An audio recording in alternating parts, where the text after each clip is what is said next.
Hey guys, so we're starting a new class here.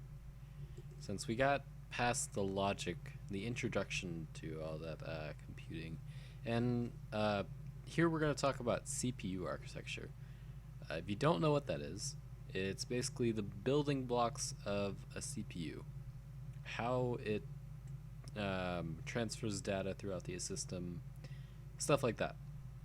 We're just going to look at a basic diagram of a CPU, like basically the absolute minimum that you need.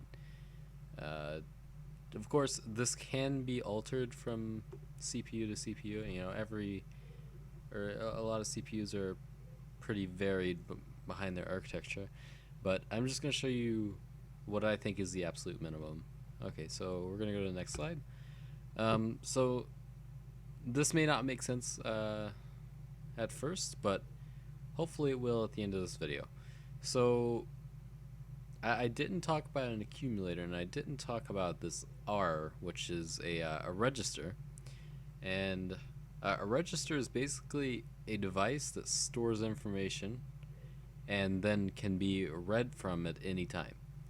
That's the basic idea behind that. So we talked about the ALU, what that is. It does all the math in the system. You know, usually it would have like shift and XOR, all your logic functions basically.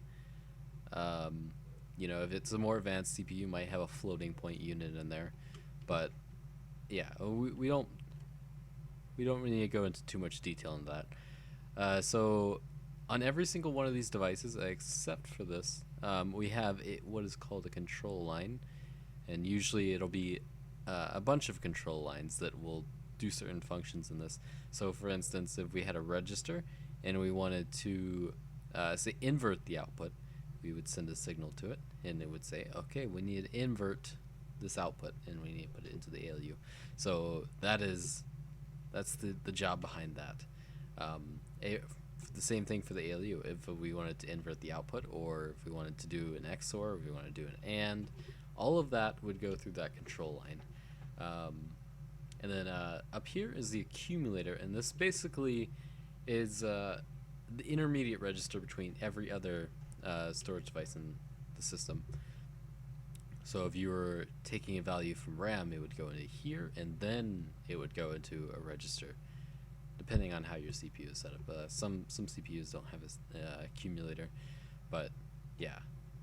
And then this other chunk right here, this little purple bit, is called the control unit, and you can see that from the side of it. And basically, whenever an instruction comes into the CPU, it basically a command comes into here.